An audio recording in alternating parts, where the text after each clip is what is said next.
बहुत से ऐसे लोग होते हैं जो सुबह जब सो के उठते हैं तो उनके जबड़ों में दर्द हो रहा होता है या इतना सीवियर वो हेडेक के साथ उठते हैं कि उनको लगता है कि पता नहीं उन्हें क्या हो गया है। हो सकता है ये जो आपकी प्रॉब्लम है वो आपके जॉ जॉइंट की वजह से हो और उनके मसल के स्टिफनेस की वजह से आपको ये मायोफेशियल पेन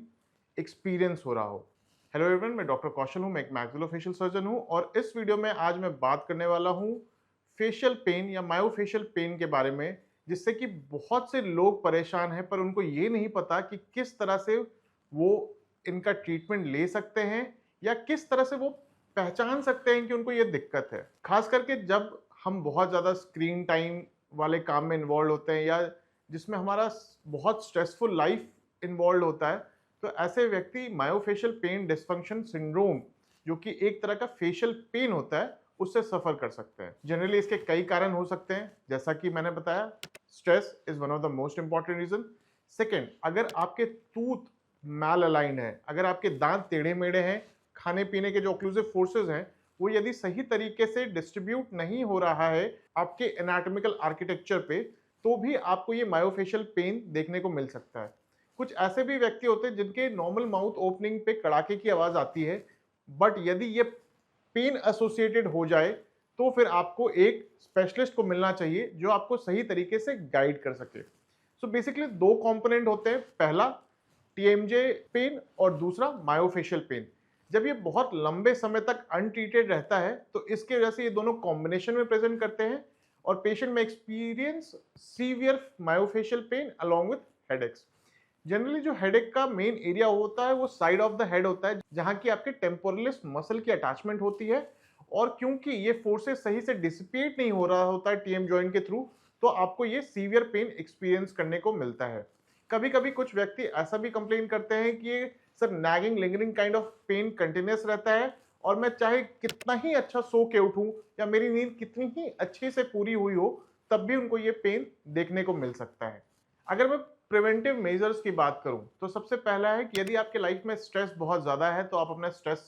लेवल को कंट्रोल करें। सेकंड, अगर आपका ये पेन कंटिन्यूस और नागिंग है, साथ में आपको जॉ ओपनिंग पे क्लिकिंग नॉइज हमेशा की तरह आ रही है लेकिन पेन के साथ एसोसिएटेड है, तो आप एक स्पेशलिस्ट से मिलें। आप देखें कि कहीं आपके टीएम जॉइंट में कोई प्रॉब्लम तो नहीं है, क्या आपके डिस्क जो हमारे जॉइंट के बीच में एक कैप्सुलर लिगामेंट की तरह काम करता है, आपका डैमेज नहीं हो रहा है, ऐसा तो नहीं कि कहीं ये अर्ली डिजेनरेटिव चेंजेस की वजह से हो रहा है। अपने डॉक्टर के दिए गए इंस्ट्रक्शंस को फॉलो करें। जनरली जो स्पेशलिस्ट होते हैं वो कुछ रेडियोग्राफ्स के लिए आपको एडवाइस करते हैं, जैसे कि एमआरआई और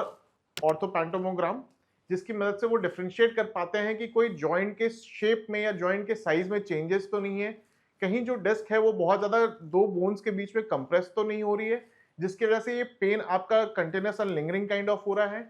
ऐसा तो नहीं कि बहुत ज्यादा टूथ के क्रोकेडनेस की वजह से आपको ये फोर्सेस में इशू आ रहा है और जिसकी वजह से ये पेन हो रहा है। कई ऐसे भी व्यक्ति हैं जिनका प्रोलॉन्ग सिस्टम पे काम होता है,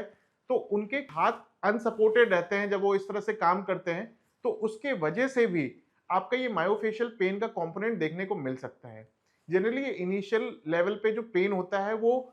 मैसेटर के एरिया में प्लस टेम्पोरलिस के एरिया में होता है, बट अगर ये लंबे समय तक अनट्रीटेड रहे तो हो सकता है ये आपके cervical issues plus shoulder pain में भी रेडिएट हो सकता है, जो कि एक फर्दर प्रॉब्लम है जिसको कि ट्रीट करना साथ में जरूरी होता है। मैं होम केयर की बात करूं तो इसमें कुछ चीजों का ध्यान देना होता है, जैसे कि आपको थोड़ा सा अपना डाइटरी हैबिट्स चेंज करना होता है। यदि आप बहुत ज्यादा हार्ड फूड खाने के शौकीन हैं या बहुत चूई फूड खाने के शौकीन हैं, तो ऐसे में मैं सॉफ्ट डाइट का सलाह देता हूं। प्लस मैं एडवाइस करता हूं, अगर आप फ्रूट्स खाते हैं रेगुलर बेसिस पे, तो फ्रूट्स को छोटे छोटे पीसेस में कट करें और फिर लें, ताकि ये फोर्सेस बहुत ज्यादा आपके जॉइंट पे डिसिपिएट ना हो, जिससे कि आपकी जॉइंट एब्नॉर्मेलिटी ना बढ़े। जब हम आर्थ्रोस्कोपी करके जॉइंट का लवाज करते हैं तो इसमें जो भी इंफ्लेमेटरी मीडिएटर्स इकट्ठे हुए होते हैं जॉइंट में, जो कंटिन्यूस एक इंफ्लेमेटरी स्टेट बनाए रखता है जॉइंट स्पेस का, उसको हम वॉश आउट करते हैं ताकि आपकी बॉडी फिर से अपने आप को हील कर सके। कभी कभी हम इसमें स्टेरॉइड का इंजेक्शन भी लगाते हैं अगर बहुत ज्यादा इन्फ्लेमेशन देखने को मिलता है। अगर आपके टूथ बहुत ज्यादा टेढ़े मेढ़े हैं, जैसे कि मैंने बताया, तो इसके लिए हम ऑर्थोडोंटिक ट्रीटमेंट या जॉ सर्जरी का भी सजेशन देते हैं डिपेंडिंग अपॉन द रिक्वायरमेंट। यदि आपको पता नहीं है कि आप मायोफेशियल पेन या टीएमजे डिसऑर्डर से जूझ रहे हैं, तो इन चीजों का ध्यान रखें, जिससे कि आपको सहायता हो सकती है आइडेंटिफाई करने में कि कहीं आपको ये प्रॉब्लम तो नहीं है। तो आप कैसे पता लगा सकते हैं कि आपको मायोफेशियल पेन या टीएमजे डिसऑर्डर नहीं है? पहला,